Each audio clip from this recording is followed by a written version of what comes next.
discussed with Detective Lewis? Yeah, so Detective Lewis said that he didn't come up with any sort of crime on this particular woman with you. I'm actually the subject of a large-scale, now it's become Black Lives Matter campaign of propaganda against me for a year and a half. I actually had to hire somebody. He did send me everything that you had sent him. Cool. So I have a 30-year retired FBI agent and 7 years as a detective in the police now on that case. I hired him privately. So it's real. But I did find out last night that this woman, Jessica Jackson in Las Cruces, who drove here with all this arsenal of weapons in her mouth that you saw the pictures and the videos of, that's not her name. So she gave a fake driver's license with the accurate address to the officer when she came to the police station here to file that ridiculous report on me. So that's not her real name. So now I have a restraining order against a fake name. I have to file a motion to have it amended. But I thought, is there anything there that she drove all the way here to the police station, gave them a fake name, was shining a gun laser on their sign and showing police shootout videos? I mean, does any of this add up to strange behavior that's criminal? It's not criminal behavior. And I mean, I discussed this at great lengths with the detective. You do have the First Amendment right to talk about whatever you want on the internet, but why? Like, you're getting to the point where you're agitating people and causing them to start making threats against you, and nothing that they say on the internet is criminal. So the majority of the stuff that he sent me, none of that is criminal behavior. No, I understand. Now, but she making a false report to law enforcement is a misdemeanor. With a fake ID, it's still a misdemeanor? That would be concealing identity, which is still a misdemeanor. Okay. And so, at most, she's got 2 misdemeanors, and in all honesty, you would have to prove that it was a false report. And so, that's a beyond the reasonable doubt standard that she made a false report. And none of the stuff that she said on the internet would be admissible in court. Yeah, but, I mean, her ID is false, so it's a false report if she's saying that's her name. No, that's not necessarily true. Under the law, a false report is saying that you're actually reporting a crime. Oh, okay. Which did not occur. Okay. So that's like you get in a fight with your boyfriend and you call police so that they arrest him. Okay, so it would just be concealment. Okay. Which, I mean, in all actuality, no one's going to go down to Las Cruces and arrest her for concealing her identity. Yeah, no, I see. And so the issue is, I understand that you're taking this very seriously, clearly to the point where you're privately hiring your own retired FBI agents. The solution to this is stop posting on the internet. And like I said, you do absolutely have the right. So you don't understand the situation. So I have a team of Black Lives Matter people that are contacting all of my business associates daily. My family members, they're impersonating me. They are contacting Ralph Lauren, Esquire magazine, Paper magazine, and other of my associates and sending them doctored up racist videos of me where I'm criticizing previously their racist language, and they've chopped it up to make it sound like it's my own original thoughts. And that's not illegal. Okay, but you're laughing at me. I'm not laughing. You just laughed. You laughed at me for hiring a FBI agent when they are contacting Ralph Lauren, Jason Momoa, and other of my customers to ruin 5-figure-a-month sales, and you're laughing at me. No, I'm not laughing at you. I'm saying. You just laughed at me for hiring this man. The reason that this is happening is because you're being very vocal on the internet. And you get to be vocal on the internet, and so does everyone else. And I don't agree with any of that. And I'm not saying that any of this is okay. But it's one of those things that you find humorous. No, you can't poke the bear and then expect it not to attack back. Okay, so as a justice warrior like yourself, you don't think I have the right to defend myself. You find it humorous that I'd be defending myself privately. I'm saying that the law does not prohibit what they're doing in any way more than it prohibits what you're doing. Okay, well, I'm being terrorized because I'm white and Jewish, and I'm being defamed and stalked and threatened, and I'm not doing that to these people. Okay, but what I'm saying, the law does not protect people from saying things on the internet just because you don't like what they're saying. They don't like what you're saying, and it's not illegal what you're saying. Okay, but I'm not creating a campaign of defamation and harassment because of their race and their ethnicity. And if you can legitimately show in a civil court of law that you have received damages as a result of that, then you can go forward on a defamation trial. You can go forward on slander, on things of that nature, but it's not criminal behavior. So harassment on the internet isn't criminal? Harassment has to actually show results, and harassment is still just a misdemeanor. Okay, well, I respect misdemeanors. I find misdemeanors to be a violation of the law, and harassment where they're costing me 5 figures a month. And harassment with monetary damages is a civil matter, not criminal. Okay, just because there's monetary damages doesn't mean that it was not criminal. You know, you can drive a truck through a gun store and there's monetary damages. It's also a crime.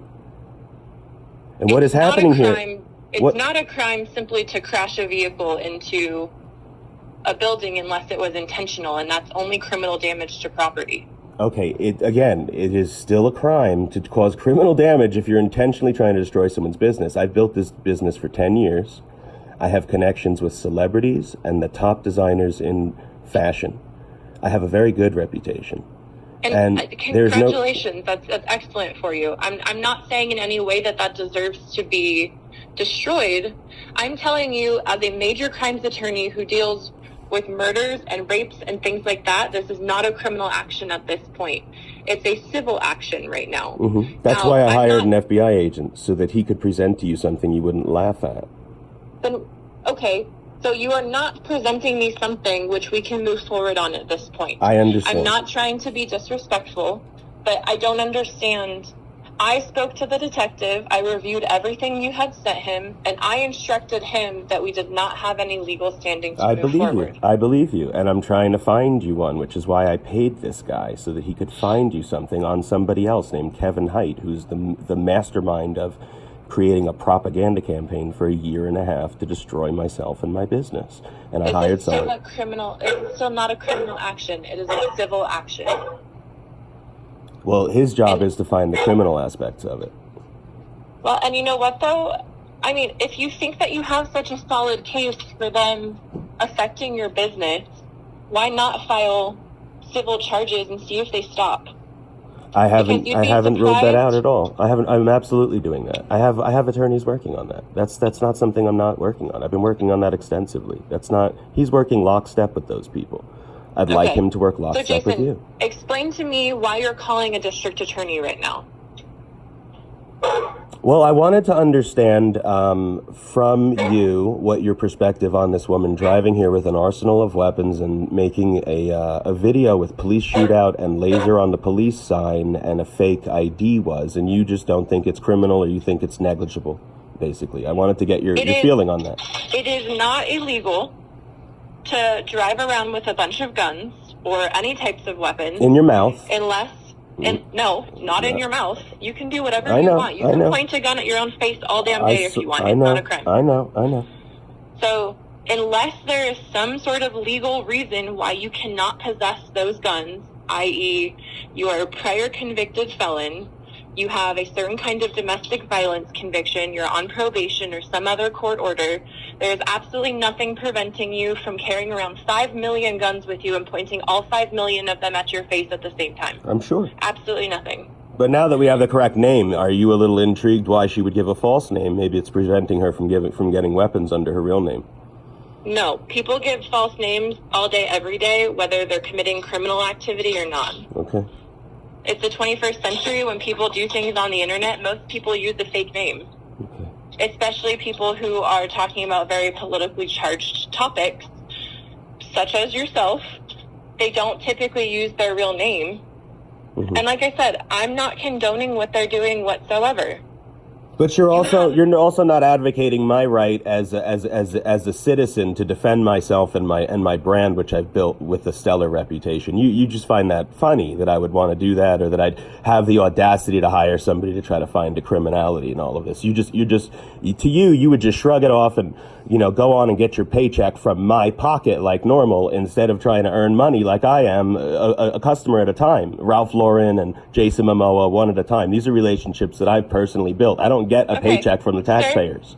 Sir, first off, I want to stop you right there, because the level of disrespect you're showing is completely unwarranted. You didn't just laugh at me over this? You didn't just laugh at me over my lifestyle being destroyed, and how funny it is that I hired somebody because you're not helping me. Stop. I've gone to school for a very, very long time. Mm-hmm. I've spent a lot of money to get to the position I am. I've wanted to be a prosecutor since I was 6 years old. I've been dedicated to this profession for literally my entire life. And I could be receiving a much bigger paycheck doing it somewhere else for people who appreciate the work I do. I'm sure you could. But instead, I go to work every single day, and I fight for victims who don't give a shit. I fight for victims who go back to their abusers. I know you do. I defend murder victims who were also criminals in themselves. So I don't appreciate you talking to me that way. And if you think you're going to get anything from me by talking down to me, because guess what? My paycheck is not what it deserves to be. And of course it isn't. I pay my own goddamn paycheck too, because I am also a tax-paying citizen. So I pay my own paycheck. So if you want to talk down to me and act as though you have a law degree when you do not. No, I haven't acted as anything. I acted as though I'm a citizen who's being disrespected. No, you stop speaking. No, you stop speaking. I am someone who's asking for your help, and you're laughing at me. And private citizens do not get to call prosecutors. Oh, yes, I do. I can call anybody I want to. I'm a free American who deserves to defend myself and have justice, as do these people who go back to their abusers.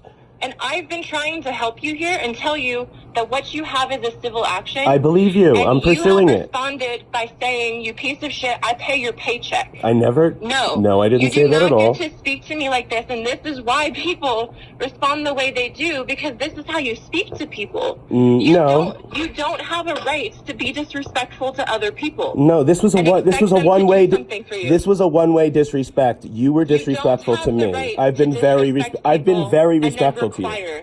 No, you have not. You said that you pay my salary. I do. And I have the right to call you and speak with you and ask you for justice. Yes, you do too, and I've acknowledged that. And you are underpaid, and I've acknowledged that. And you do wonderful work, and I've acknowledged that. And you also explained to me that I know the law less than you. No, I've never said that. And I've never said that. And you've also put words in my mouth that I called you a piece of shit, which never occurred, which is very disturbing as a prosecutor. You know these things are fabrications of your own device here to try to sway a jury that is not listening to us. So I know what occurred, and so do you. So you're upset. I don't even know what you're talking about right now. You're trying to invent quotes that I called you a piece of shit, which I did not. You're trying to say that I know the law better than you, which I've never at all even hinted. I never thought. I never hinted. I never inferred. I am deferring to you and your wisdom. I'm agreeing with you the entire phone call. Yes, it's civil. Yes, there's nothing criminal. Yes, I've hired somebody privately. Yes, I have the right to stand up. Yes, they have the right to say things about me. Yes, they can say things all day long under fake names. Yes, they can do all sorts of whatever, and it's not criminal. Yes, all of these things she's done are negligible. I've never disagreed with you, condescended you, or told you I knew anything more than you know. So that's all not true. Disagree. Okay, well, the record says otherwise. The record. We're not in a court of law right now. No, but we are in New Mexico, and it's a one-party state. So what I'd like to tell you is, ma'am, that I do respect you, and I will be presenting your office with something that is criminal from the guy that I hired. That's why I hired him. I'm trying to have him in lockstep with you so that we can get something that you can sink your teeth into, that gets this woman off the streets. She is dangerous. I know a lot about this situation here. She's not the only dangerous person out there. And I have a career, and I deserve to defend it. I have a career, and I deserve justice. And I deserve justice. And I deserve to have the career that I built, just like you did. I don't get a paycheck. I have to earn it from Jason Momoa, from Ralph Lauren, and from all these other people. Sir, these people are being directly contacted with fake lies about me, and I'm losing money. You keep repeating all of the names of the companies that you work with, and I understand you're trying to make it seem No, I'm not making it seem anything. I'm telling you that No. by one, these people are being contacted on a public platform for the world to see. And that is a civil matter, which I absolutely think you should pursue. Okay, I am, but that's not what I'm calling you about. That's not what I'm even calling you about. That's not why I called you. No, that's not why I even called you. If you would let me speak, I think that you're being distracted, that in some way the criminal justice system will give you more of the results that you need from this situation than the civil. And in all actuality, in this case, a civil matter is completely appropriate. It is, and I'm pursuing it, but there's also criminal angles, which is why I hired a criminal FBI guy. I have civil people and I have criminal people. There's a lot of money at stake here, which is what I'm not trying to drop names. I'm trying to tell you that on a public scale, my paycheck is being impacted. It's not a private thing. You have brought up Jason Momoa and Ralph Lauren 7 times already. I've counted. And what does that mean to you when I tell you? What is your interpretation if you're counting those names? What does that mean to you? Because when I say it, trying to bolster your company and tell me how great your company is. Okay, that's okay. And it does not matter if you make $5 million a day to me. That's not why I'm telling you. Or if you make $5. That's not why I'm telling you that. Every single person deserves the same amount of justice to me. I work in Albuquerque, New Mexico. Most of my victims are poor. Yeah, I don't give a shit how much money people make. Okay, I'm not doing it. Well, your interpretation of and why you're counting it is not why I'm telling it to you. Why I'm telling it to you is because those are the ways that this person is putting on a public platform my name. He's attaching it to those people's names. And he's saying, this guy's a racist. Everybody in Ralph Lauren, everybody that knows Jason Momoa. He literally went to every Jason Momoa fan page and associated my name with Jason Momoa as Jason Momoa buys things from a racist. So what I'm telling you is you discreetly get your paycheck. My paycheck is attached now to some propaganda campaign with fucking Jason Momoa on it. So I'm not trying to impress you. I'm trying to tell you that there is real legs to this propaganda campaign. Sir, my first question is going to be, and the first question that's going to be in a juror's mind, if any of these cases would ever go in front of a jury, is once they started impacting your business, did you stop posting all of these Black Lives Matters type things on the internet? Or did you continue? That would be the first question. In your mind, or whose mind would that be? I asked a question. Yeah, but whose mind would that be in? Because it doesn't. Did you stop? Yes. Really? Mm-hmm. Can you prove that you stopped posting all politically charged messages after this activity that you're saying happened that is affecting your business began? Correct. Can you prove that you did not post anything? Because I have posts that I have independently found since the things that you sent the detective. Yes. You just lied to me. No. Originally, when this happened, I didn't lie to you. You just said yes. You stopped posting and said you could prove it, and now you're backtracking. No, you're not. Excuse you. I'm answering your question. What happened was a year and a half ago when this impacted my business, I did stop, and it continued to impact it so much I had to get back on the internet to defend myself. That is the truth, and that is exactly what I just told you. So don't make me into a liar. That is not a liar. That is not a lie. A year and a half ago when this impacted my business. That is the definition of what perjury would be if I had asked you that question on the stand. You just asked me if I stopped when it began to impact my business. A year and a half ago it impacted my business, and I stopped. After it didn't work, that I stopped for months of them continuing to destroy my business, I got back on the internet to defend myself.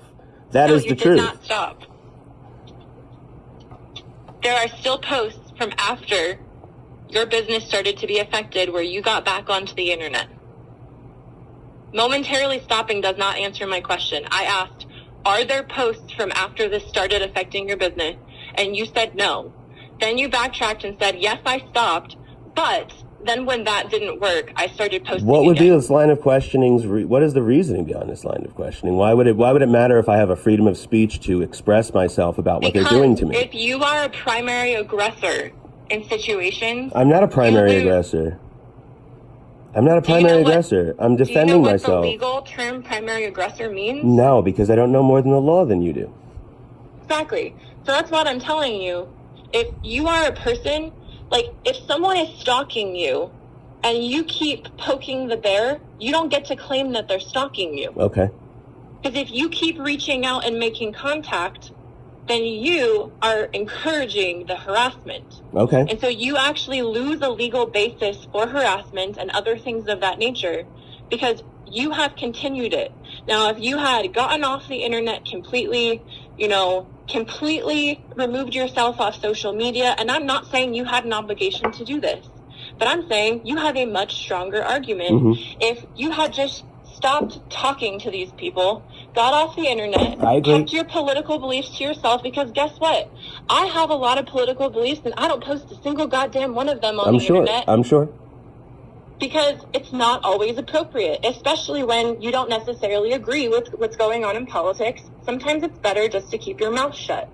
And it doesn't mean that legally you don't have the right to No, I say understand. whatever you want. I totally understand. My point is it's out of control, and putting my head in the sand is not going to stop it. I have to hire people now. I have to hire civil, I have to hire private investigators, and it's not funny. It's a lot of money, and it's big orders. It's like, it's like $5,000, $10,000, $20,000 customers. They disappear per order. But what I'm telling you, if when this first started happening, you had just went quiet, people get bored. No, they didn't though. That's my answer to your question. It was months, and no, they were still doing it. That's my point. But then you came back, which is exactly what they wanted. Okay, well, I'm also defending myself and a career that I built, and I have nobody else helping me, and nobody was stopping them. While you have the right to do that, think about that as a juror. It doesn't look good. And do you really want all of the comments you've put on the internet in front of a jury? No, because I read some of the stuff you've posted, and no. I'm not saying you don't have the legal right to do everything that you've done. I'm not saying that you shouldn't take these threats seriously.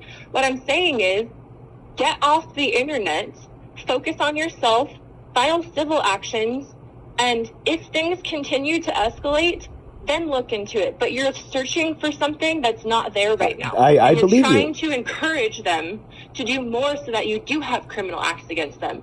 And if you encourage them to do something more, it's not going to come off well in front of a jury. Okay, I believe you. And that's why I'm calling you, is because it's a complicated situation. I've hired people that I want to work with you to try to find something criminal. And if you don't think that there's in a million years any way that there could be anything criminal because I am so much of an aggressor, then, that's an important conversation to have. And I want you to know, I am not the prosecutor on your case. I was the on-call major crimes attorney when the detective called me. This is not my decision moving forward, whether or not there's a case. It's not my decision on the law. I was just the on-call attorney when the detective called to see if there was anything, because he didn't believe that there was any criminal action. He sent everything to me. He sent me the restraining order you had against Jessica, Jackson. Is it Jessica Jackson? That's what she said her name was, yeah. He sent me the restraining order because you had told him that the judge specifically said that she could not mention you in social media posts, which I said is not possible because they don't do that. Well, did you see his motion? Okay. You saw his motion. I read the restraining order, and it does not say, every restraining order says that they cannot contact the protected party by any means. That does not mean you can't talk about the protected party. But it does say that she can't threaten me. And when I did a motion and I asked, can you please have her stop threatening me on the internet with guns, he wrote back, that's already covered. When he wrote back, that's already covered, that's why I had him send it up to you. Because if it's already covered and I'm specifically asking him a point blank question, can you have her stop threatening me with guns on the internet? Because a threat to you would be a form of contact. Well, but talking about you on the internet is not a threat to you. There are differences. A threat has to be conveyed to the person in order for it to be a threat. Well, it was conveyed to me directly. I guess you didn't hear those. If it was directly conveyed to you, it doesn't matter what the contact is. It's just that she was having contact. Well, but the restraining order also needed to be served upon her, which it does not appear it was. So it was not a legally enforceable document at that time. Okay. Well, recently it has been. I just spoke with them, and they said that because they had to mail her an updated court date, that suffices. She does periodically talk about having me put into a mental hospital and all these other things, which she looks at the camera. And that does not violate it. Okay, she looks at the camera with a judge's gavel, screaming, teeth clenched, and calls me a racist, but not by name. So, and why do you watch that? Because people are sending me the timestamps and the clips so that I can be aware to hopefully prosecute her for this campaign of terrorism that she's waging against me. First off, you can't use the term terrorism lightly. That's not terrorism under the law. Okay? I understand that it's affecting you greatly, but the term terrorism actually has a legal meaning. Well, hopefully this guy will find some terrorist acts in Kevin Hite, who's been orchestrating this propaganda campaign for a year and a half. I don't know if you saw the wrench on Instagram. That's him. I found out who he is. Okay. I think. I mean, we're going to meet today, but I think that there's criminal stuff there, and that's not your jurisdiction. He's not in the state. But I appreciate what you're saying. I respect you. I want you to understand that the purpose of my call is to try to find something that he can give you that's criminal. And so far, you don't see even the shadow of the possibility of that happening. And I understand that. And a large part of that is because you think that I am too much defending myself. So I appreciate it. I am someone who's trying to earn my paycheck one relationship at a time. And I don't appreciate it being attached to these big names all over Instagram and Facebook with me as a racist as the byline. That's how my money is being erased in front of my eyes. So now everyone that ever liked Jason Momoa won't shop with me. Everyone that ever liked Ralph Lauren won't shop with me because he did that on purpose. He paired racist, me, and them. So there goes a huge paycheck, everyone associated with that. So this is a constant pecking away at my career. Obviously, that's civil.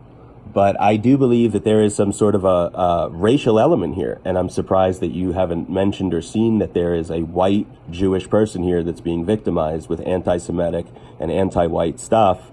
I'm going to be totally honest. You might be able to make that argument with the Jewish aspect of things, but I'm white too. You can't make any type of a racial argument for being white, and that's just the nature of our country. You cannot be racist against white people in this country, and there is no such thing as a hate crime against white people. Okay. I have not read anything specifically that talks about you being Jewish, but if you can prove that people are intentionally targeting you because you're Jewish. Yeah, I have all sorts of tapes and writings and clips and things. Some of that was included and given to you. There's one that's even entitled Anti-Semitic Clip. That's fine. I'm not going to pretend like I read every No, single I'm sure. Yeah. thing. Some of it was anti-Semitic. But that's one of the things Black Lives Matter does. But here's the thing. You chose to get involved in a race war. And so, of course, people are going to respond with racist comments. Do you really think I'm a blonde-haired, blue-eyed, 6-foot-tall white woman? Do you really think if I start talking about Black Lives Matters that African Americans aren't going to start talking about how I can't be a part of the conversation because I'm white? No, I don't get to claim that they're being racist against me. You got into a discussion about race, and now people are throwing it back at you. So you don't get to claim a type of hate crime for that. Well, I am not. I'm not in a fight that you're not really a part of. Okay. Well, actually, I am getting involved in my life and defending my reputation. No, that's not the argument I'm talking about. I'm talking about all of your posts about Black Lives Matters. Just stay out of it. That's not my advice as a prosecutor. That's my advice as a human being. The fact that you have been so politically vocal about things is getting you in trouble. So just stop.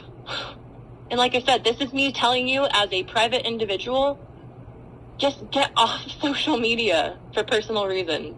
I have to defend myself now. No, you don't.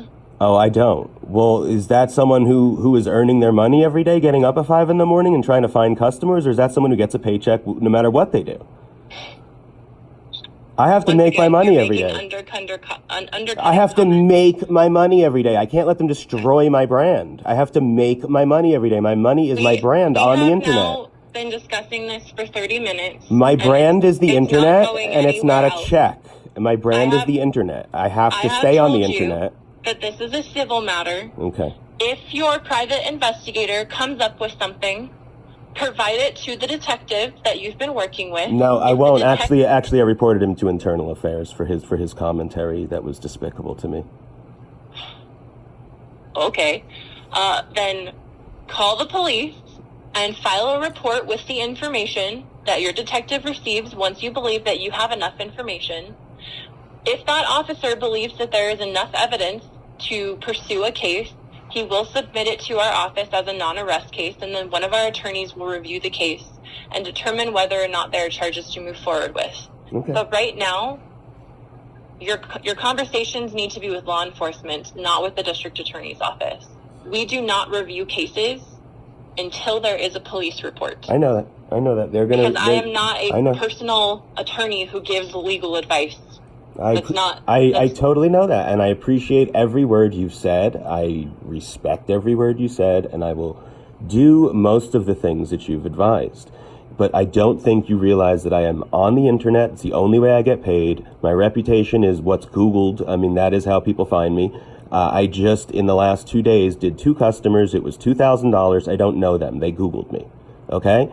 One was in Japan and one was in California. I don't know these people. So I can't just hide my head in the sand and get a paycheck. It doesn't work that way. I have to be on the internet to earn this money and to create, stuff on the internet. That's how I'm making money. I'm not saying you can't use the internet. I'm saying get off of it for personal reasons. Stop checking these people's social medias. Stop responding to their social medias. Focus on your business and ignore what they're doing.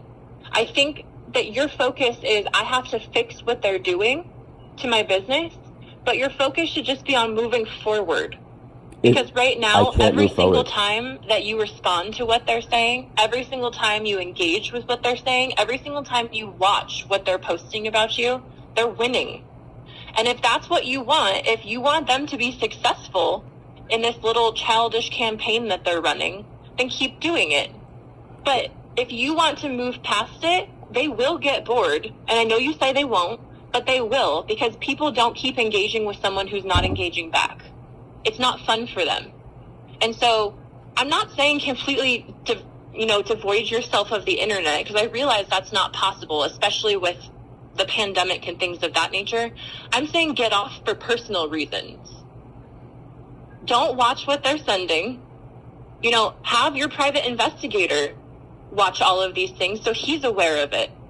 But don't watch all of their stuff. Don't respond to anything. And don't post anything with your business that would in some way be a response to what they're saying. Because they are succeeding in exactly what they want to do by you responding. And you think I have no recourse criminally as a campaign of Jewish anti-Semitic terrorism or harassment or anything? There's no recourse there, federally or state or anything, because this is an organized campaign of Black Lives Matter people in Toronto, in America, all over the place. Well, you don't have jurisdiction in New Mexico if these people are on the internet in all different countries. So if you want to pursue something federally, but we wouldn't have jurisdiction over that. Okay. So even though the crime happens here, there's no. The crime doesn't happen here. The crime happens on the internet. The crime happens where the victim is, I thought. Not necessarily. The internet is a strange thing. The venue of a crime can either be where it begins or where it ends. And because the internet, you can be in a million places at once. And I can tell you the state of New Mexico would not pursue that. Mm-hmm.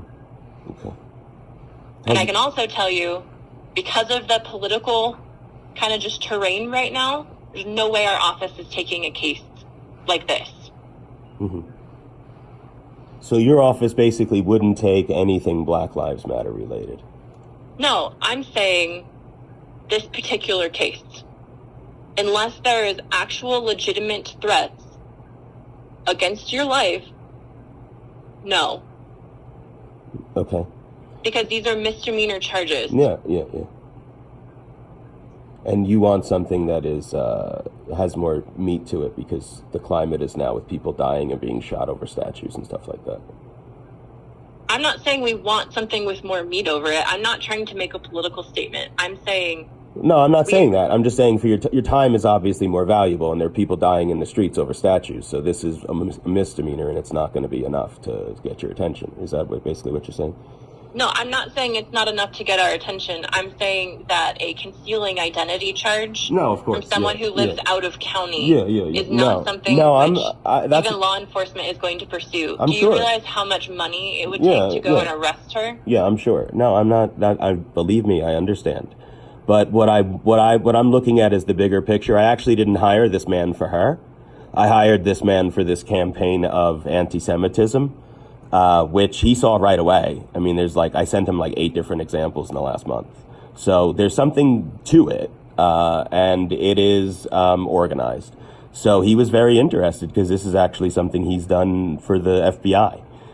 So there is some sort of a campaign going on, and I can't ignore it. I actually have to deal with it. I have to try to stop it because it's going on its own. I'm not responding to these people. I have all sorts of unopened messages and things all through my phone. It's out of control, and it has to be stopped. And I'm trying to find every angle, civil, criminal, private, whatever.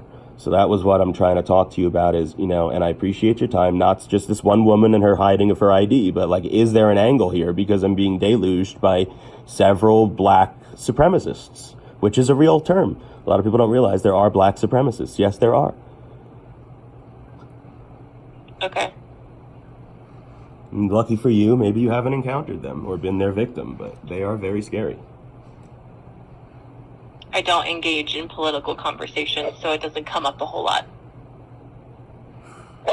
Okay, well, thank you very much for your time, and I appreciate your expertise and that you've dedicated your life to doing something as altruistic and important as what you do. I certainly don't look down on you or it or anything. I know that you could make a lot more money elsewhere. There's no doubt about that. Thank you. I appreciate it. You're welcome. Have a good day, sir. You too. Bye-bye. No. Okay. So it's Lillian Strong. I'm sorry. I'm ready to. Okay, no, you're fine.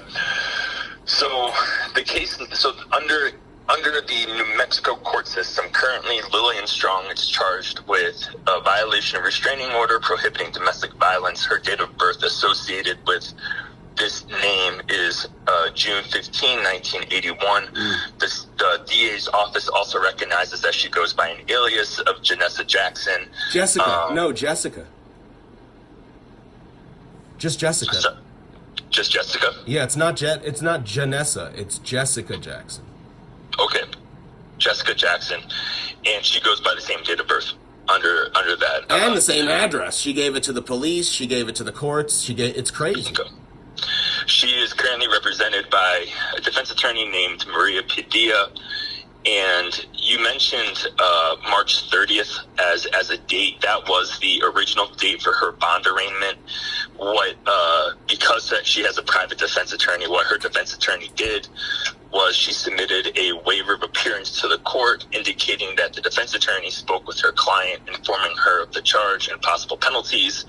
She entered a plea of not guilty, and so that this case is now set for a pretrial conference in April. And what a pretrial conference is, sir, it is an opportunity for the judge to hear what evidence or what discovery specifically the state has turned over to defense counsel. So that would be such things as police reports, lapel videos, which is what Albuquerque Police Department has on their body, right, to record the incident.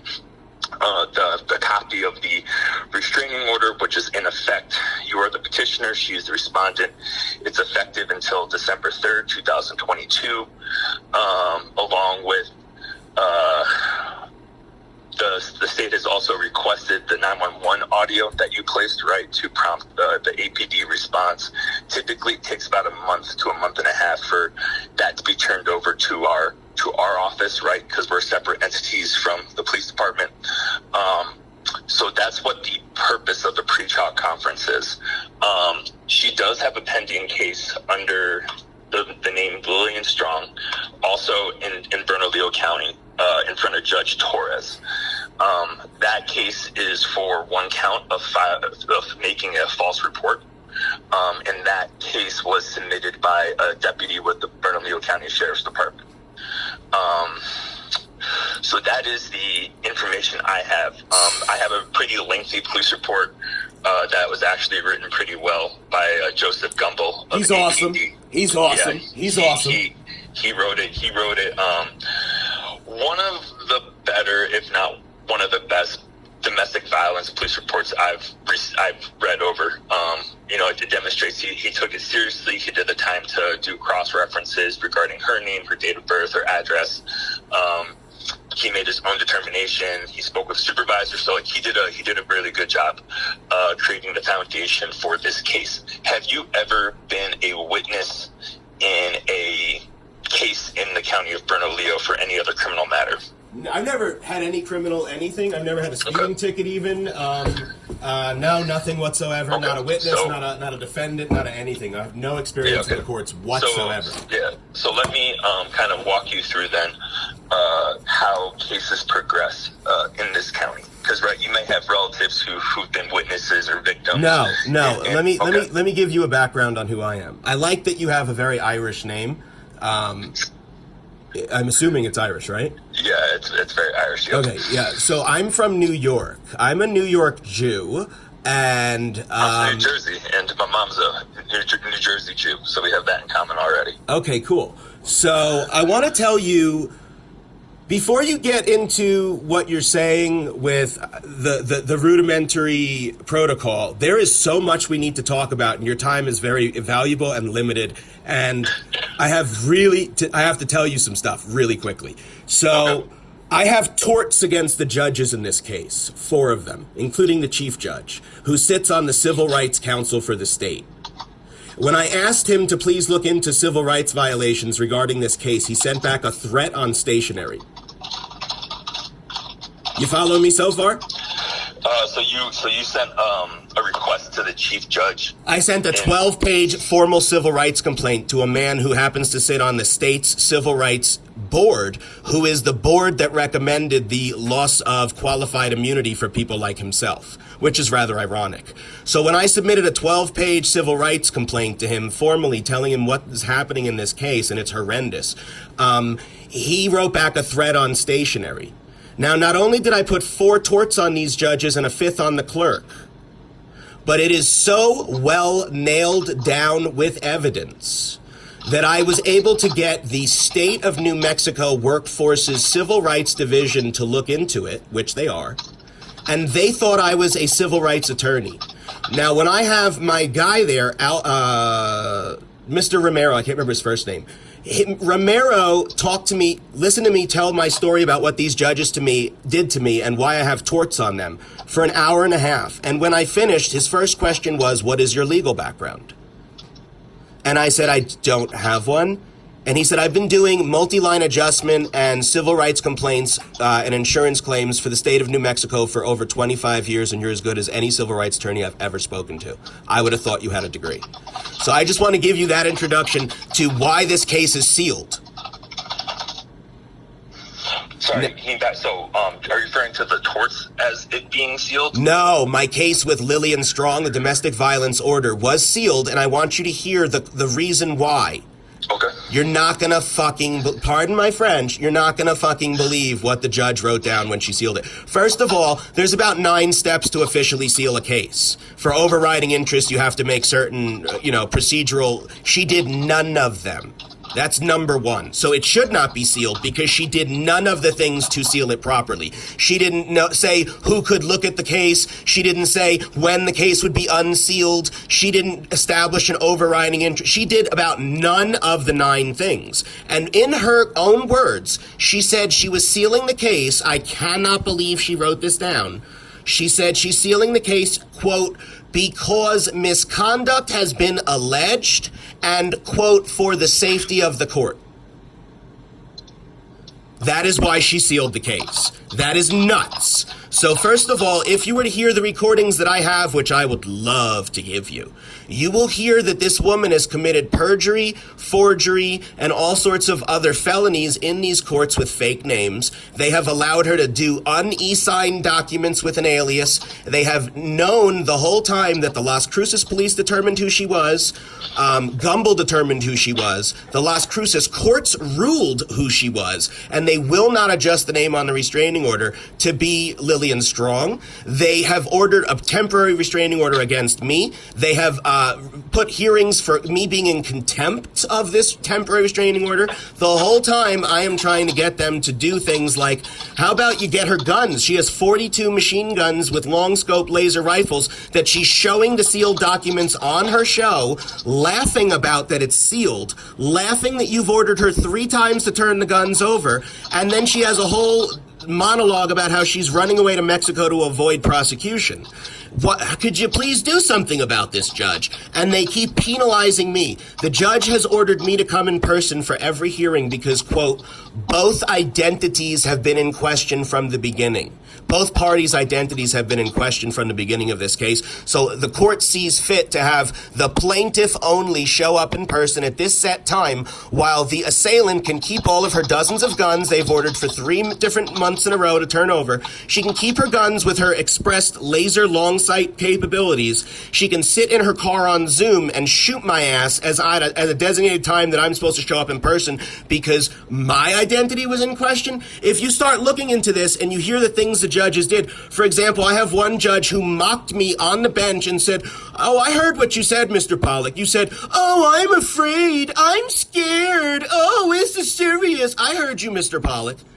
I said, "You're making fun of the victim on the bench. That's cute." He also gave extended legal advice twice to the assailant, unsolicited, and there were all sorts of other things that occurred.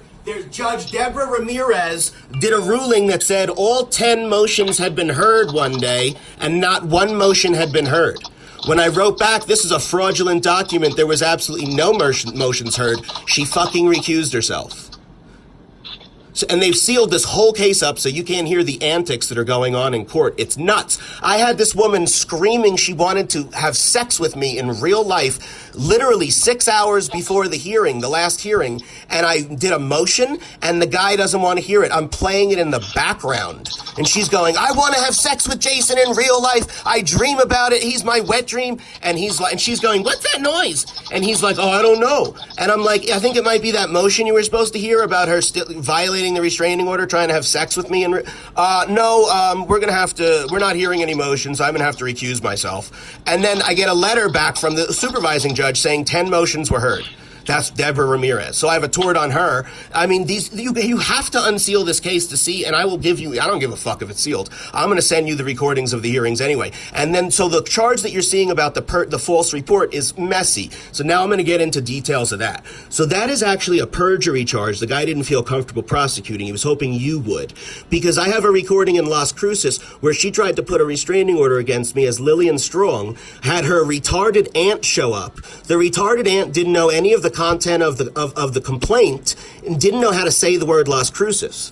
So the judge decided this person isn't even the person who wrote the complaint. This person is not the person she claims to be, Lillian Strong. So the judge goes, "Do you know a Jessica Jackson?" And she goes, "No." And I go, "Well, why would you submit a letter from Jessica Jackson's lawyers to some lawyers that she thought were mine, which weren't, as your only evidence, Ms. Strong?" She's like, "I don't know." I said, "So you don't know why you submitted a letter from Jessica Jackson as your only evidence?" "No."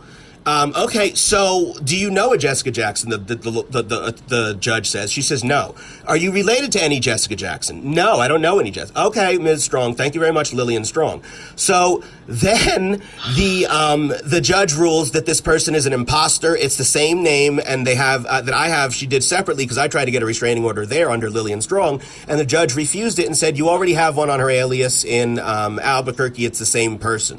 So then I show that to the Albuquerque courts, and they don't want to change the name. They don't believe it's true. I show them Gumbel's arrest. They don't believe it's true. I show them the sheriffs that have over there that have determined it's her. They don't believe it's true. It's all because now this is where we get into the torts, because they're going to end up, I'm going to end up, if they don't Mary Han me, I'm going to end up exposing that when Whitaker, I'm sure you know who Whitaker is, he's the chief judge. When Whitaker decided to do the coronavirus order, he never mentioned anything about identifying the litigants. So I have one of these judges on tape telling me it's not their job to identify the people they sentence and swear in. So that is a Pandora's box of fuckery that they don't want anybody to realize, that there's a million appeals that could come out with people saying, I didn't testify that I molested my granddaughter. That was my wife's, brother that did that. That wasn't even me on the phone, because there's no identification protocol. So that is something they're trying to hide. That's why they're not trying to identify her, because they'll set a legal precedent that they have to identify litigants, particularly when I'm shoving their face in all this evidence that it's really her. I've furnished them with background checks. I've furnished them with her respiratory care license that has the same address and name and birth date and everything as that address and whatever as her driver's license out of Pennsylvania, which you can find, which Gumbel found.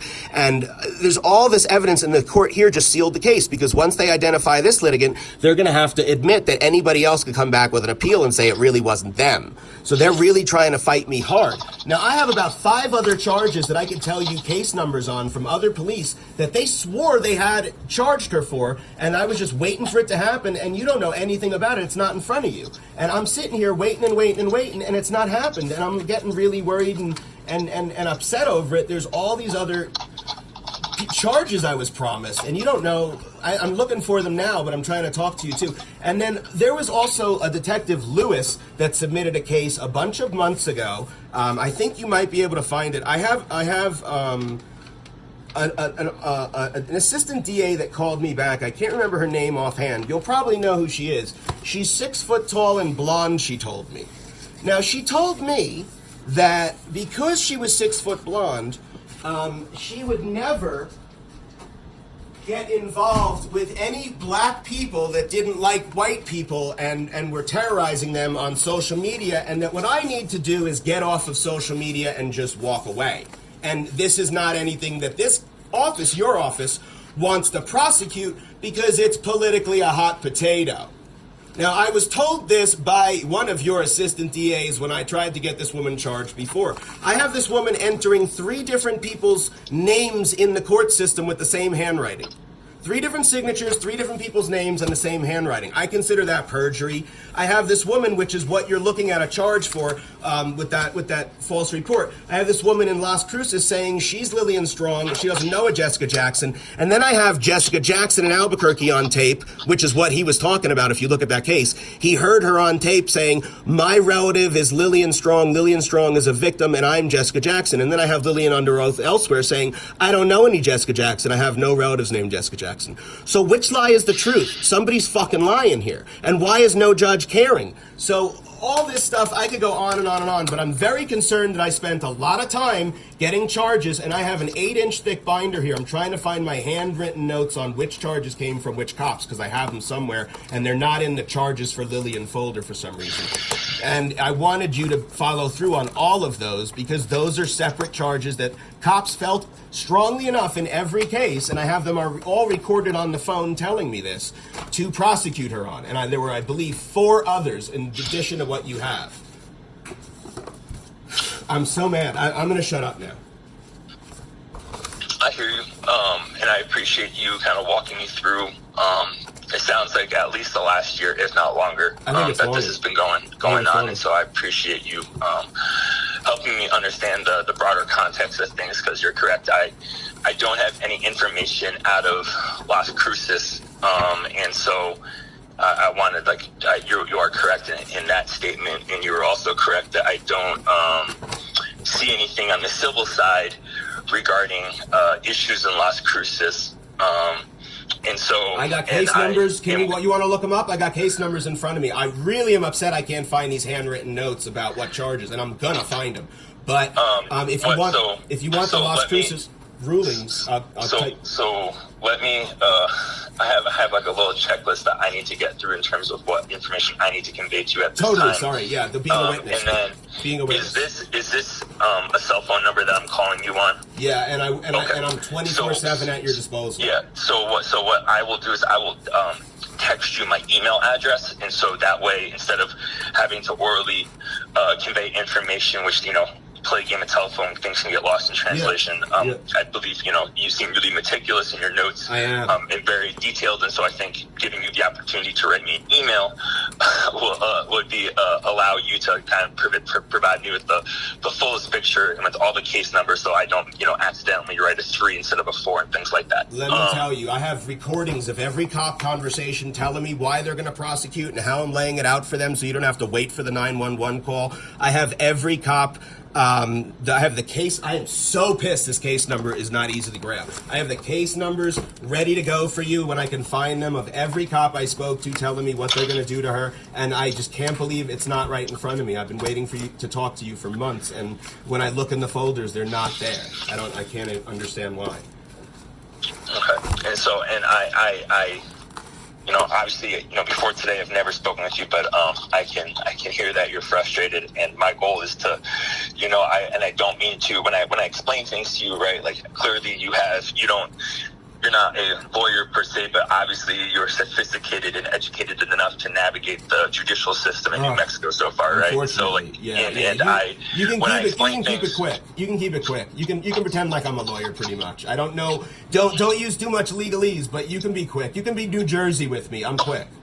Okay, So the thing currently is that in the state of New Mexico, she does have 2 pending criminal cases, but I do not see any additional criminal cases pending out of any other jurisdiction besides Bernalillo County. In New Mexico, specifically in the 2nd Judicial District, which is Bernalillo, there is the state is obligated to make available any witness, whether it's an officer, a nurse, right, anybody who's participating in the state's case, available to be interviewed by the defense attorney prior to trial. This is not a deposition. This is a recorded interview because New Mexico is a very friendly defendant state, right? This doesn't happen in New York City where, Queens County DA's office can turn over a witness list 2 days before trial. That's not the way it works here. And so I will need to schedule a pretrial interview between you and Miss Maria Padilla, the defense attorney, at some time in the future. Sure. I'm not going to do that today because I would like to have myself fully aware of all things going on before, so I can better anticipate questions she may ask you, and also kind of give you more of a succinct explanation for what the purpose of the pretrial interview is in terms of like specific questions she may ask and what the consequences of your answers are. So, but that's not the point of today's conversation. The point of today's conversation is for me to introduce myself to you, and then also just try to get just kind of a better understanding of what's happening, because again, Officer Gumble did really do a good job in writing the police report, but obviously there's more to convey than just there are documents up the wazoo of handwriting allegedly by Jessica Jackson. There are non-e-signature motions and things. Please, I am begging you, unseal this case, and at first glance, your eyes are going to cross. You're going to be like, what the hell is going on here? Do you live in Las Cruces, or is only her, and you're just been driving down to Las Cruces for essentially the court hearings? I've never been to Las Cruces. It's all been internet. Okay. So one thing is, I have no jurisdiction over any criminal activity that she's been doing in Las Cruces. My only jurisdiction applies so far is to the county of Bernalillo. Well, I understand. And so any type of false statements she's making to the court, any type of perjury, forgery. It's all here. All of that is here. Okay, so I'm going to back up, and you can help me explain to me where I'm going wrong. So my understanding is that you had multiple court hearings telephonically in Las Cruces, where her address currently is listed for TROs, right? And she was pretending to be someone else. She has sent unsigned documents. There have been judges that have been causing problems, right, in terms of disrespecting you, not taking you seriously. No. They're straight up breaking the law. This isn't a matter of disrespect. I mean, mimicking me is, tortious, but I'm talking about straight up serious civil rights and legal violations, like real laws being broken. But those judges are down in Las Cruces, is that right? Pretty much nothing I've told you today has anything to do with Las Cruces. Okay, sir. I apologize. My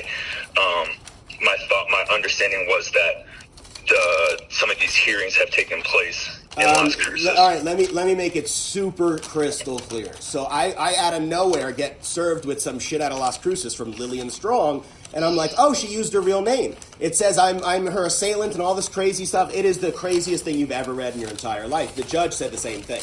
She said I was sending Craigslist visitors to her house for sex for 24/7. It said I called her husband 24/7. Everything was 24/7. It said I hacked every one of her family's email addresses, on and on and on. So the judge thought it was crazy, did a hearing, and then some stranger shows up who doesn't know how to say Las Cruces, doesn't know who I am, doesn't know what's in the allegations, says she doesn't know who Jessica Strong is, isn't related to Lillian Strong, isn't related to Jessica Jackson, she's Lillian Strong. The woman is somewhat retarded.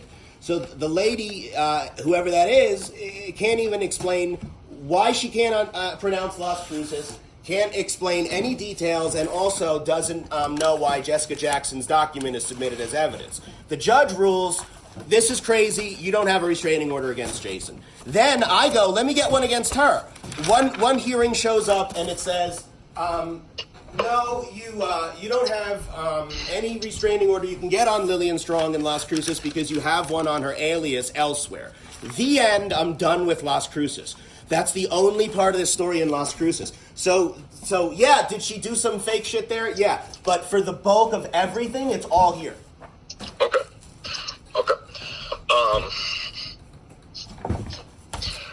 So regarding the civil rights issues, right? In any of the tortious conduct, I appreciate you telling me that, and I don't expect you to get involved. I just want you to unseal the case. Okay. I just to be clear, right? Yeah, I got you. This ain't your bad. It's not your bad. I know. No.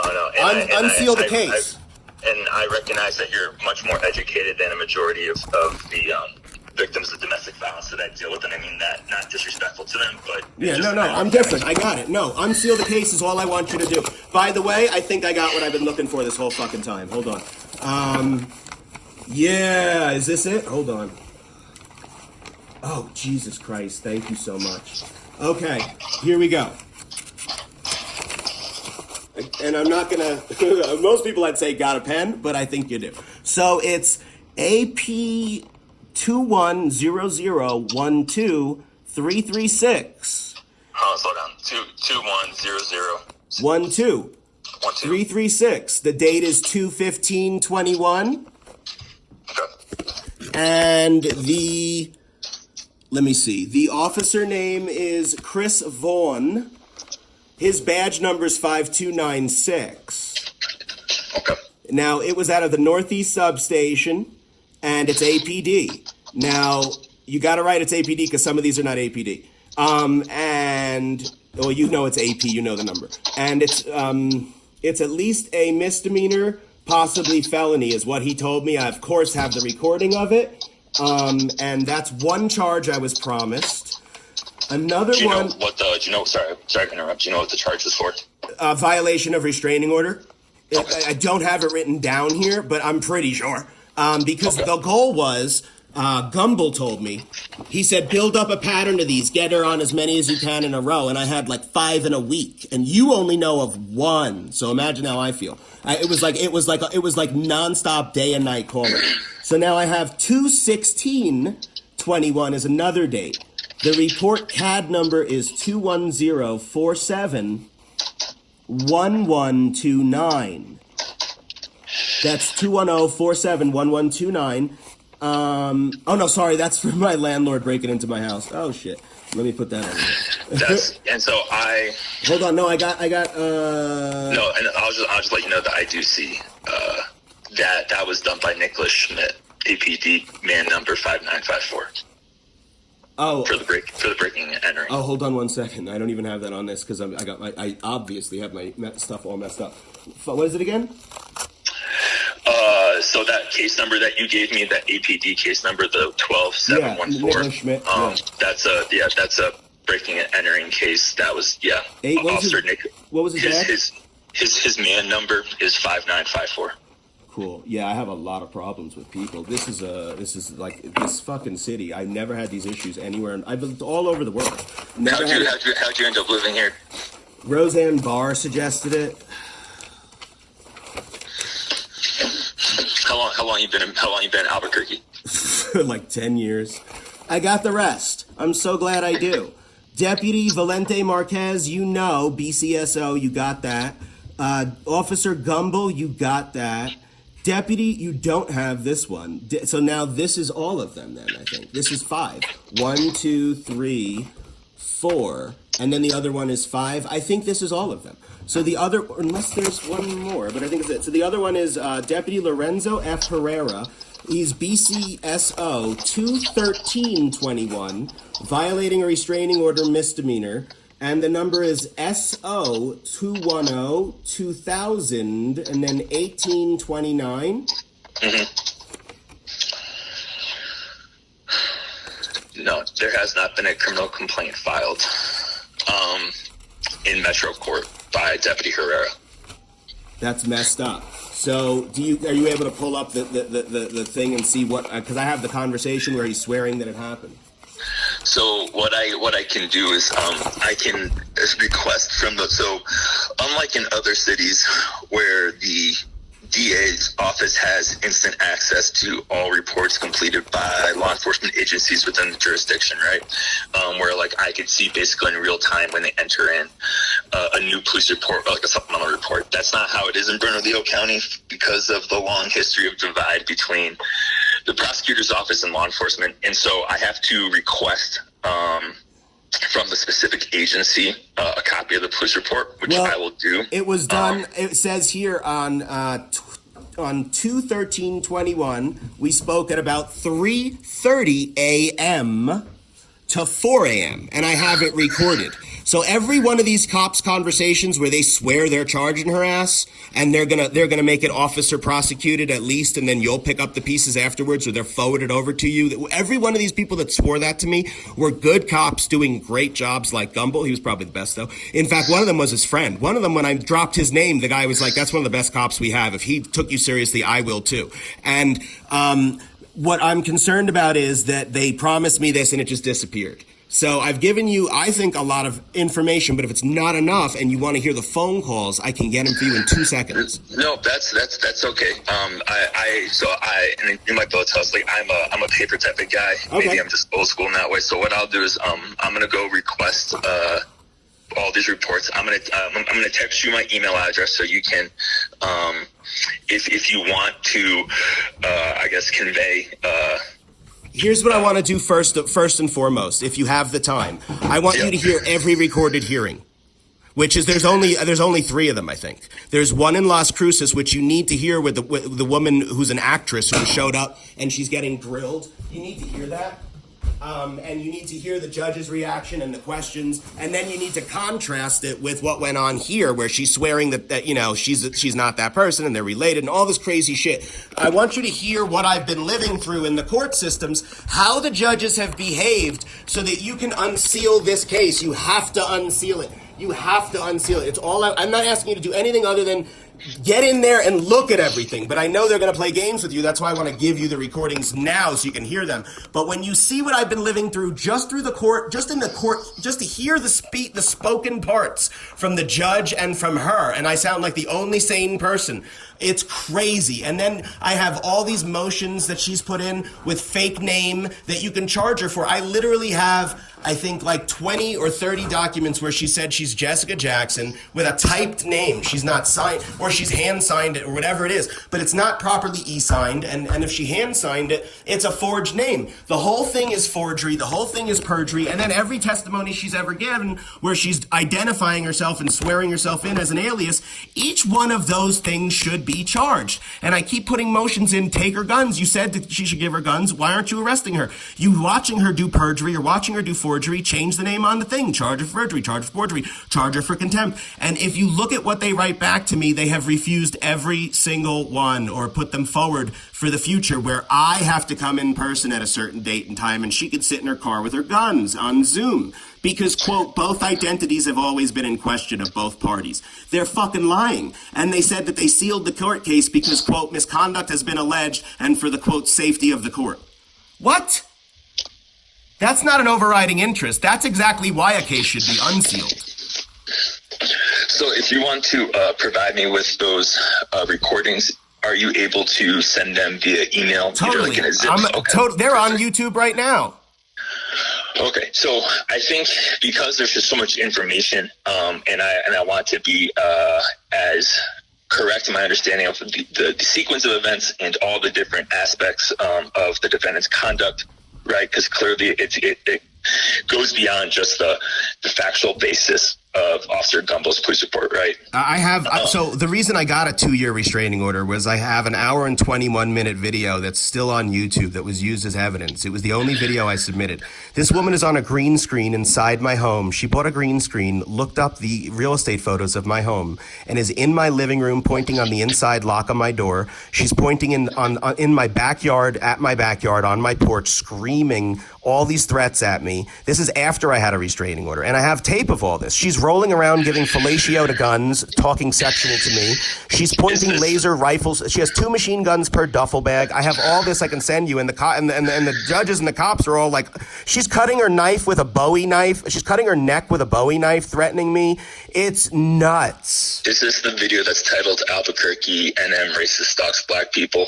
No, that's under the subscriber iBabe. No, this is... No, that's different? No, okay. No, what you're talking about there is propaganda that she's putting up to defame, terrorize, and harass me, which she's been doing forever, for a year. I'm just putting together some of the most egregious clips of her with guns, knives, and in my home and stuff as evidence of why I need a restraining order. I cut to the chase for the law people like you. So I can give you that. That's how I got the 2-year restraining order, was that hour and 21-minute terrorizing video of a year of crazy shit. And then I can show you what she's done since the orders have been written. Like it's a sealed order and she's showing you the order and mocking how she still has her guns on camera. Or she's threatening me on a green screen on camera and in my home. And all these things I'm asking, please hit her for contempt. Please hit her for violating the restraining order. Somebody, something. And the judges won't do it. So I want you to unseal the case just so you can see all of this and be like, all these are crimes that should have been prosecuted by the judges who won't prosecute them. You can then prosecute them. Okay, so I'm gonna text you my email address.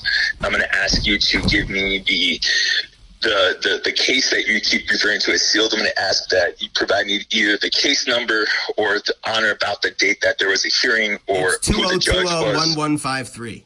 Okay, I'm just gonna ask that you email that to me, right, along with the recordings. Right, I've been doing my best to take as good a notes as I can because I'm typing it, right, so it's a little bit faster than handwriting. You're getting flustered. It's too much info. I will be here anytime, day or night. I don't sleep, particularly over this. And you can ask me anything that's a half sentence, a non sequitur. I will always clarify. Okay, I really do appreciate your time, Jason. I am incredibly sorry that this has been an absolute clusterfuck. I'm happy at least that Officer Gumbo did a great job writing a report. They all did. When you pull the others, I bet you they all did, because any one of those guys that I recorded and wrote down, I was swearing they were going to do what they swore, and they really took care. And you'll be impressed. You'll have a lot of paper in front of you that you'll like when you did that. That sounds good to me, Jason. So I'm gonna get off the phone now. I'm gonna start making sure that my notes are good from myself and for my supervisors, right? Because obviously there are some, when it comes to unsealing cases, right, and dealing with judges who are substantially above my pay grade, right, I'm always going to have to loop in my supervisors just to make sure that.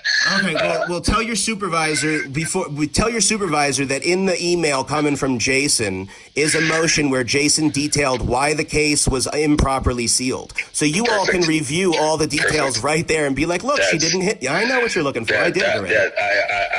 I really do appreciate that, Jason. Thank you again for the time.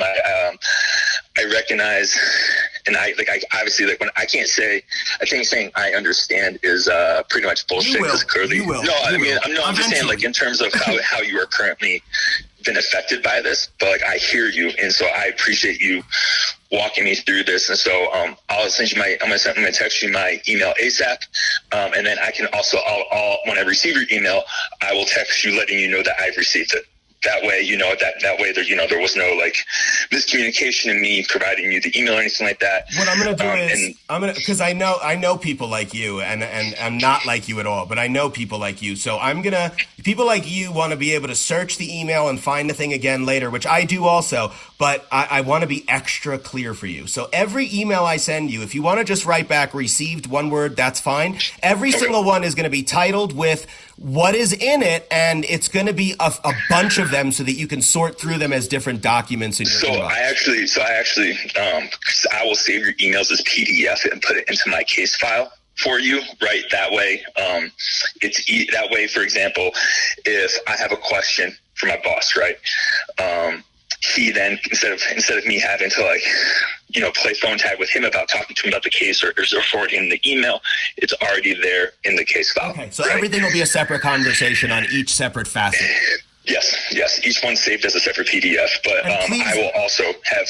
So what I do is I have so we use Google at the DA's office, and so with Gmail, I just create a subfolder with the case number associated, and then I will put also all your emails into that case number folder. Cool. So no worries on me losing that. I just want me texting you back is just confirming that I received your initial email, so we're good to go going you forward. have to do received on everyone. Okay, cool. Yep. And then just before you go, I know you got other things to do. I believe me. I know. One thing I want you to do is dig up that Detective Lewis. Do you know? So I'm assuming he's APD. About August, I think it was about August, APD, Detective Lewis submitted a case on this woman to your assistant DA, who called me back and told me on a recorded phone line that she's 6'1" and blonde, and I should just get off the internet and not be speaking my mind, and I won't attract racists like this woman, and it is such a politically hot potato that your office wouldn't touch a case like this. When I explained to her that she tried to pull a fast one on me here, and that this is not appropriate, and I said, well, I don't think the record reflects that. She thought I was pretending to be a lawyer. She goes, what record? We're not in court. I said, well, lucky it's a one-party state, counselor. And she started crying. She started fucking crying. Your assistant DA began crying on this recorded line the minute I let her know that it's a one-party state, counselor, and what you just said doesn't reflect the record of what I have recorded from 30 seconds ago. Because I caught her ass red-handed telling me that it's a political hot potato and you're not going to touch a case, quote, like this, because people like me, white people, are not going to be seen sympathetically, and someone like her, a 6-foot blonde white woman, knows not to get on the internet and speak their mind because they'll attract people like this. So I want you to dig that up and let me know why that case was canned, and if I need to, I can produce that recording, but I haven't so far because I knew that if I kept on this bitch's ass for a year, it would end up on somebody else's desk named Colin whatever, and they would be white and they would be a little more sympathetic. Yeah, man, I feel you. So does Alexander Lewis or Richard Lewis sound familiar? No, it was some sort of long, interesting ethnic name, I thought. No, sorry for the detective. Sorry. Yeah. What was it again? Alexander or Richard? Richard. As a matter of fact, I'll get you an email right now, and I'll tell you his name. I'll tell you his name right now. Hold on. I have it in the email. Hold on. Lewis. I'm so... you're getting flustered. I'm getting flustered. This shit's making me crazy. Lewis... there, Jason Pollock, Pioba, incitement, there we go, Detective Lewis. Detective Lewis's email, it's rllewis@cabq.gov. I have that, yeah, so his first name's Richard. All right, cool. Yep. So let me text you my email. We'll go from there. And I will begin to start requesting the police reports from BCSO and APD that I got from you today. But I will stay in touch. So again, just one more. So I know that we talked about the bond arraignment being essentially in the beginning of the conversation. That's true. We never went over what's happening on the 30th. Yeah. So the bond arraignment, what happens typically is when somebody hires a private attorney. I can't hear you. In this case, it's Maria Padilla. I can't hear you clearly. Sounds like your phone's covered. Sorry, hold on. Let me move in my apartment a little bit. So, Okay. She was scheduled for a bond arraignment, and as you know, like, I imagine if you've ever seen Law and Order, right? Like, they just tell you what the charges and penalties are. I sat in on one that she had postponed for an hour and a half until they told me she postponed it. I saw how it went down with Ramirez. Okay. So, her bond arraignment has been basically waived because the defense attorney submitted a document to the court saying, I talked to my client. Yeah. I informed her of the charge and possible penalties. She enters a plea not guilty. So her next court appearance is not until the end of April. And that, again, is what I mentioned in the beginning of the phone conversation, which is a pretrial conference, which is the state essentially telling the judge what we've shared with defense counsel, right? So typically, there will be at least 2 pretrial conferences, because in this case, it takes us a while to get the 911 audio because it's in the state's possession technically, even though it's with APD and not the DA's office.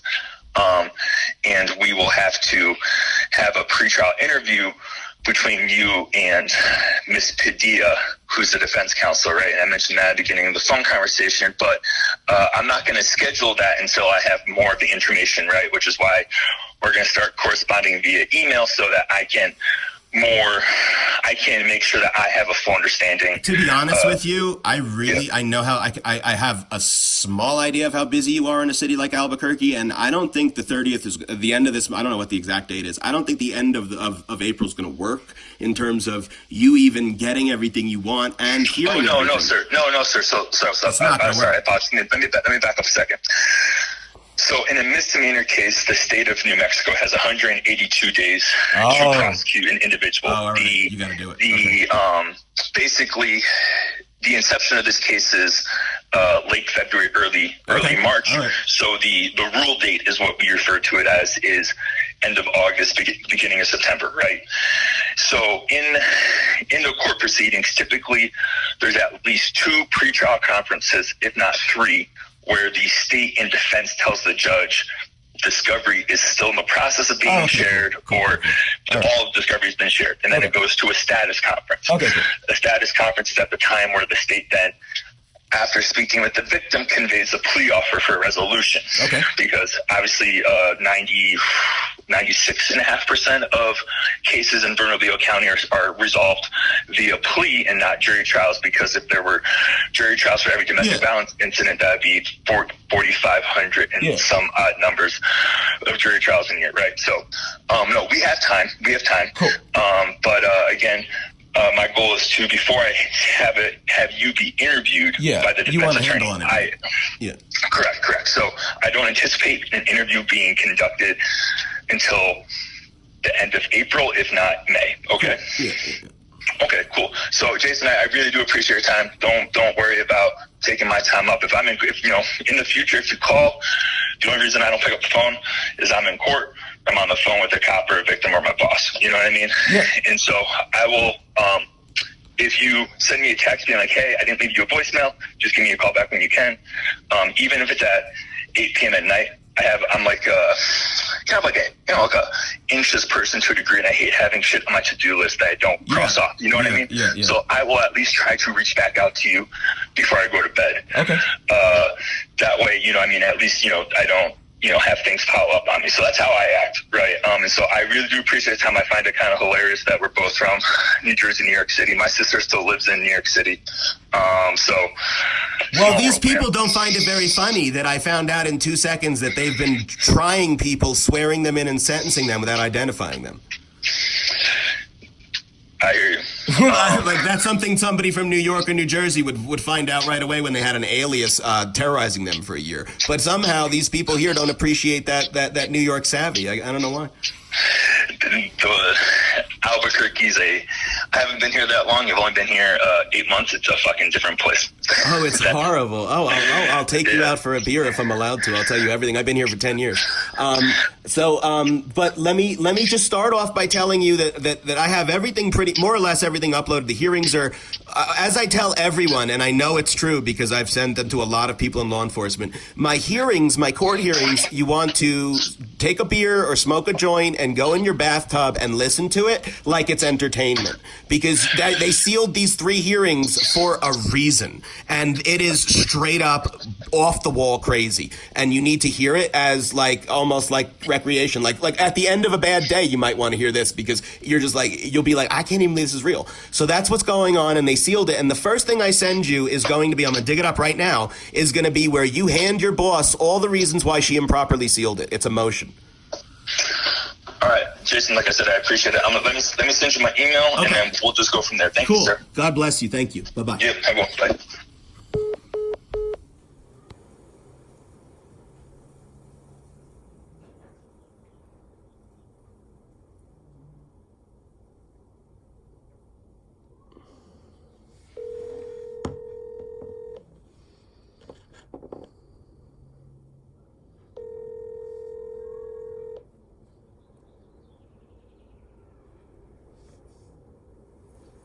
This is ADA Grant Conlon. Hi, it's Jason Pollock.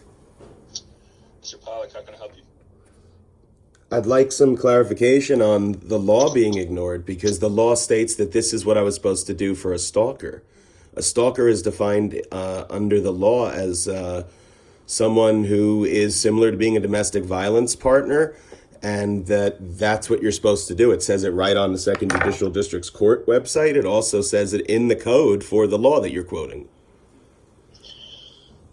Mr. Pollock, as I believe I explained as we discussed, I believe on Saturday, the verbiage currently in the TRO issued by the 13th Judicial District does not include anything regarding her posting on social media about you, regardless of how.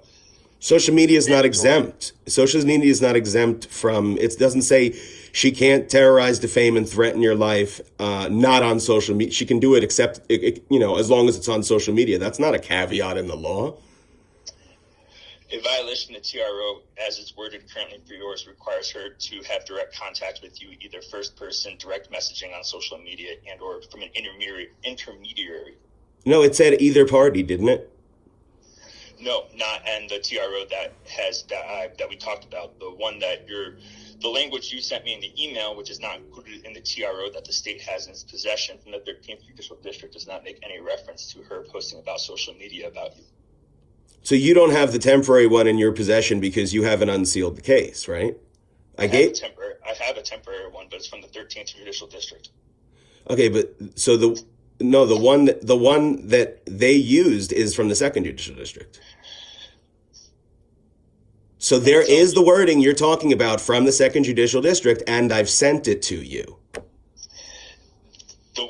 The piece that you sent me is not a complete TRO. I understand that you sent me part of the paragraph. No, I sent you the entire TRO. I forwarded it to you in an email. The original from them to you.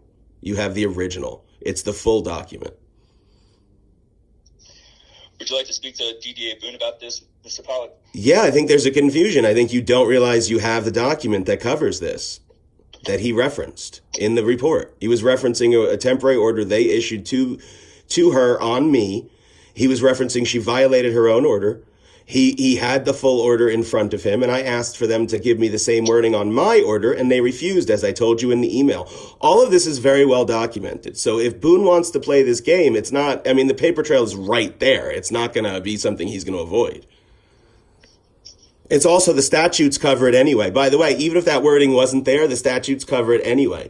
You can see right on their website. I can quote you what their website even says. I can quote you the statute for the statute that you gave me. It absolutely covers it. In fact, it says a person may also file against someone who is not a household member if the person is being stalked or was sexually assaulted. That's me. So that's right from the Second Judicial District Court's website on how to get a restraining order and why. That's what I did. I expect the prosecution end of the state to back up what the Second Judicial is saying on their website. I also expect you guys to honor the document that I sent you, which was violated and which the cop described clearly, and you have the original copy of. So that's not true at all. Also, Section D of the statute you mentioned says, quote, household member means a spouse, former spouse, family member, including a relative, parent, present or former step-parent, present or former in-law, child or co-parent of a child, or a person with whom the petitioner has had a continuing personal relationship with. I'll tell you, a year of stalking is definitely, and cat and mouse with this psycho, and having her defame me inside my home on a green screen and threaten my life and come here with false charges in the court and the police. I'd call that some sort of a relationship I've had to have with this woman against my own fucking will from a stalker I've never met. So this is not cute, and you were sent the original, and you asked me for it, and I gave it to you. And if you didn't have it, you could have asked me for it again. But this quick jump to dismiss it, in light of what I said to you earlier today, is starting to look tortious for Josh. So I think it would behoove him to take a second look at this. Mr. Bob, can you just give me 1 second? I will sit down with DD Agoon and you can talk to both of us. Okay, sir? Thank you.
Mr. Bob, I have DD Agoon on the line.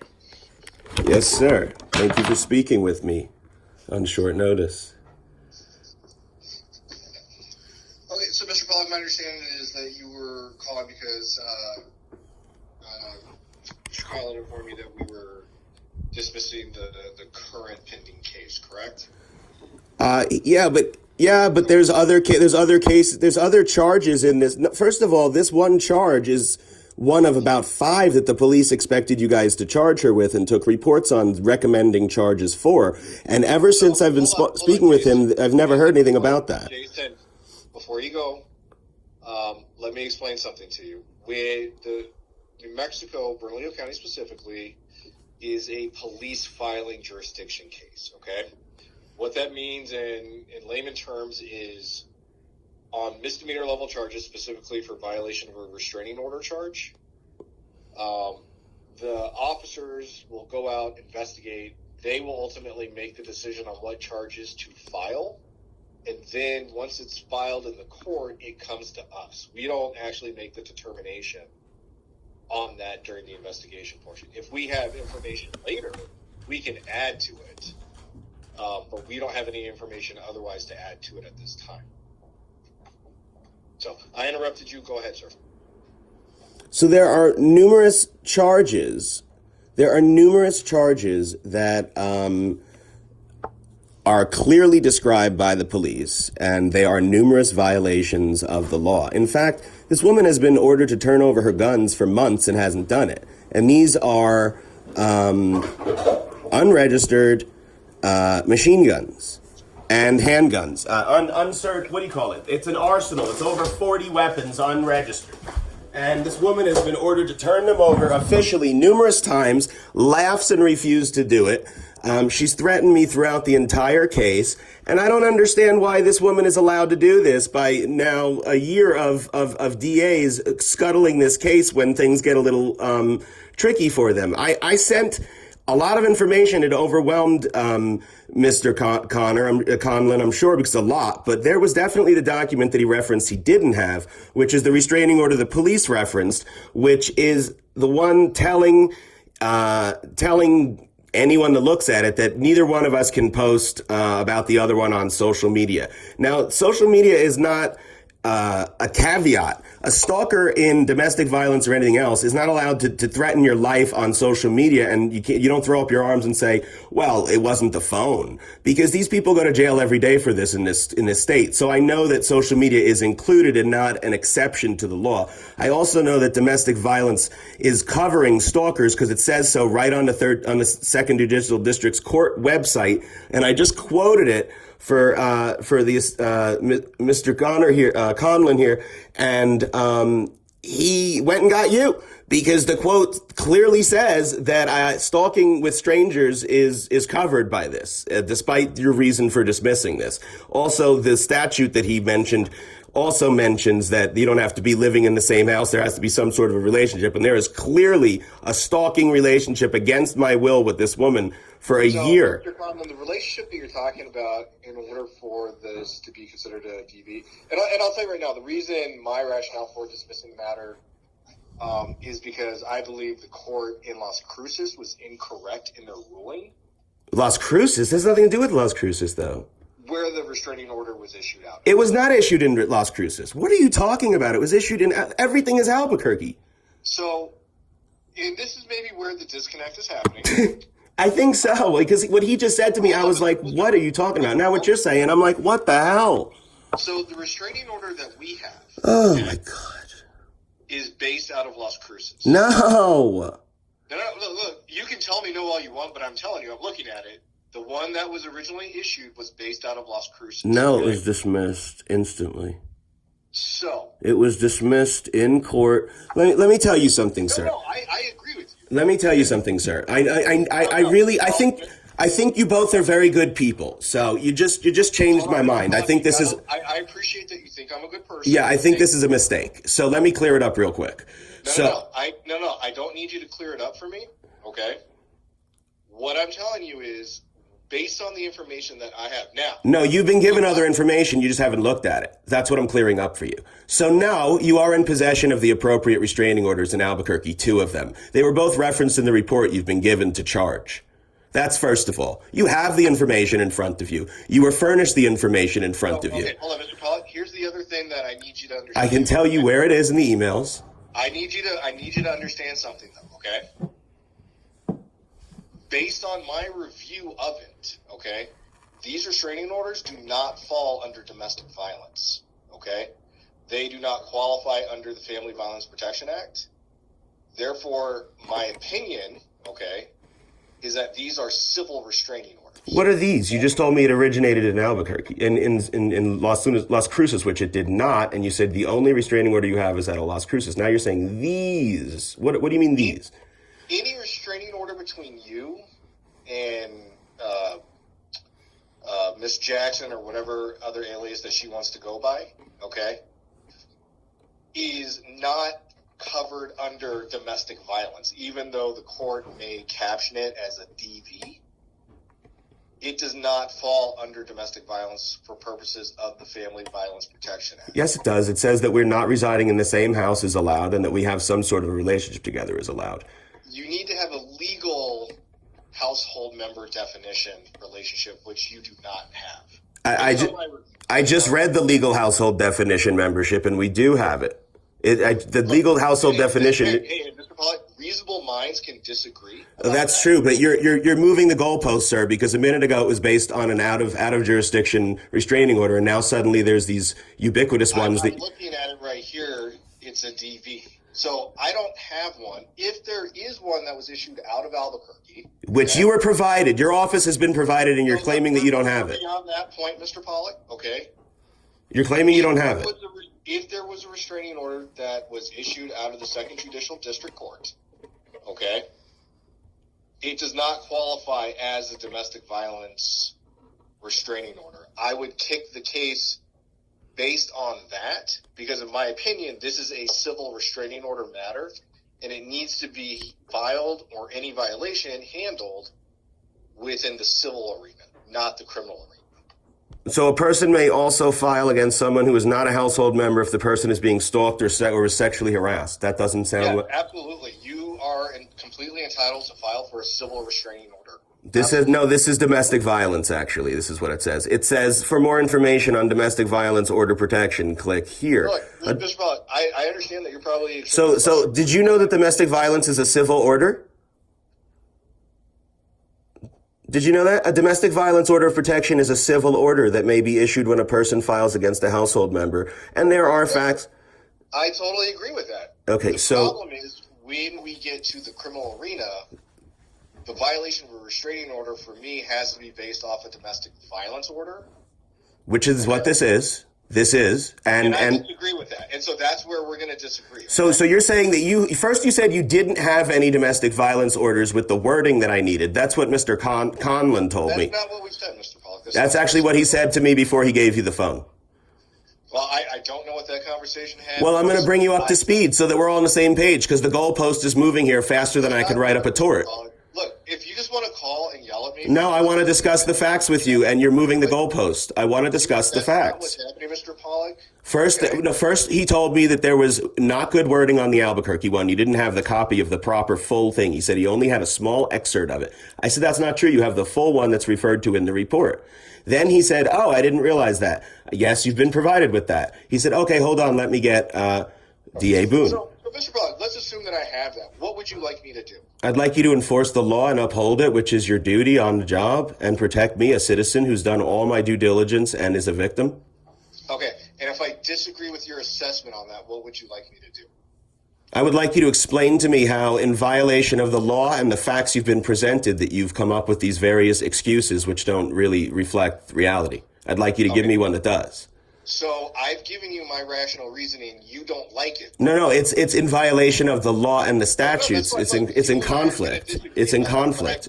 Can I speak with D.A. Torrez to get his opinion? Because this is in conflict with the law and the statutes. Your opinion? I was gonna tell you, Mr. Pollock, my direct supervisor is either Carlo Martinez or the district attorney himself. Well, I think that they would look at this and realize that the statutes are covered. Would you like their contact information? No, I'd like them to contact me before I have to do something with a third party here. I'd like this to stay in your office, and I'd like it to be prosecuted. Well, are you aware that I was told by Christian Jablonski on the clock and on the job that this was a political hot potato a year ago, and your office would never prosecute it because she's black and I'm white? You know I have that on tape. Do you know I have it on tape that she cried? She started crying. Hey, Mr. Pollock, I don't know what you had conversation with. I'll play it for you. She started crying when I told her that I had her on tape telling me what she just told me. She didn't realize I had it recorded. So your office is now on record twice telling me that this is somehow not something you'll prosecute. But when I ask why, the reasons don't match up with the law and the statutes and the evidence you've been presented by police and myself through great pains to my own life. So this is getting very suspicious to me, and I'd like him to contact me. What I'm going to do then is I will forward your concerns to my direct supervisor per your request, and I will request that they reach out to you, okay? I'm not requesting. That's fine. You can do what you wish to do. I'm requesting that you get D.A. Torrez to call me. That's exactly what I just said I would do. Okay. Well, your direct supervisor is, I thought you said, was one level below him. But either way, I'd like him to explain to me the rationale behind this moving goalpost we've discussed now, which started out as we don't have the full document from Albuquerque. Then it was we only have the one from Las Cruces. So, then it was if we have the one. I'm not going to rehash everything about it. I will have. I was just summarizing the ridiculousness of your argument. I'm sorry. That's fine, Mr. Pollock. If you're going to just make insults at me, it's ridiculous. It's not an insult. I like you. I respect you. It's still ridiculous. I'm going to hang up. Okay. I'd like to discuss the merits of your argument with you then. Mr. Pollock, I don't want to discuss it anymore because you're not going to agree. And I don't care that you disagree with me. It's you don't want to agree or you don't want to have that understanding. So no, I'm reading the language of the law, and you're pretending like I'm not. You're not listening to what I'm saying. I will reach out to my supervisor. I will have them reach out to you if they wish. Now, what about the guns not being turned over, the fraud, the forgery, the perjury, the making all these court cases with a fake name, which you all have determined is obviously crimes? So you've come across numerous crimes in the investigation of this, lots of crimes with guns, violent crime. Why are you guys walking away from all that again? So I don't believe that all of that was referred over to us. The only thing that was referred over to us was the violation of the restraining order. There's multiple reports that your very good assistant DA retrieved after I told him which they were. The police recommended numerous charges. Not only that, I have presented handwriting samples of forgery, perjury. I have also presented audio of forgery and perjury. I've also presented background information on this woman. It is very clear that this woman has been doing forgery and perjury at my expense for over a year, terrorizing me, and the courts and the police have not prosecuted her. All that information is presented to your office as part of this case, along with about 5 other police reports alleging crimes related to this case. I was told you guys didn't want to unseal the case because maybe because you're afraid. I don't know. We're going back down the rabbit hole again on It's this. not a rabbit hole. It's all these charges and crimes you guys are aware of. I'm wondering why you're not prosecuting them. Do you understand where I'm going to take, what the next step that I'm going to take is? Yes, but before you do that, I'm just curious why all these other criminal charges are being ignored and brushed under the rug. Because you came across them in your investigation, and I'm just wondering why those aren't of any concern either. Particularly the false name and the perjury and forgery and the guns and all that. So again, I will let that go to a different day. Right now. Oh, well, hopefully I survive the next day. Hopefully I'll survive and she won't kill me with one of her lasers. You know, she has the same gun that this guy in Colorado used for the mass shooting. She was pulling it out of a brand new box, licking it in bed, threatening me. On video. You have that video. Not that you saw it. Okay. All right. Thank you for that information, Mr. Pollack. I appreciate your time. We'll go from there, okay? So when will I be hearing back from DA Torrez? I do not know that answer, I promise. I don't know that answer, but I will, after we're done, reach out to him and let him know your concerns, okay? I hope so. I'm very upset about this. My life is at stake right now again, and I put that squarely on your shoulders. Thank you. I appreciate that. Well, I'm glad you take some responsibility. Okay. Thank you. We'll speak again later. Bye. Bye-bye.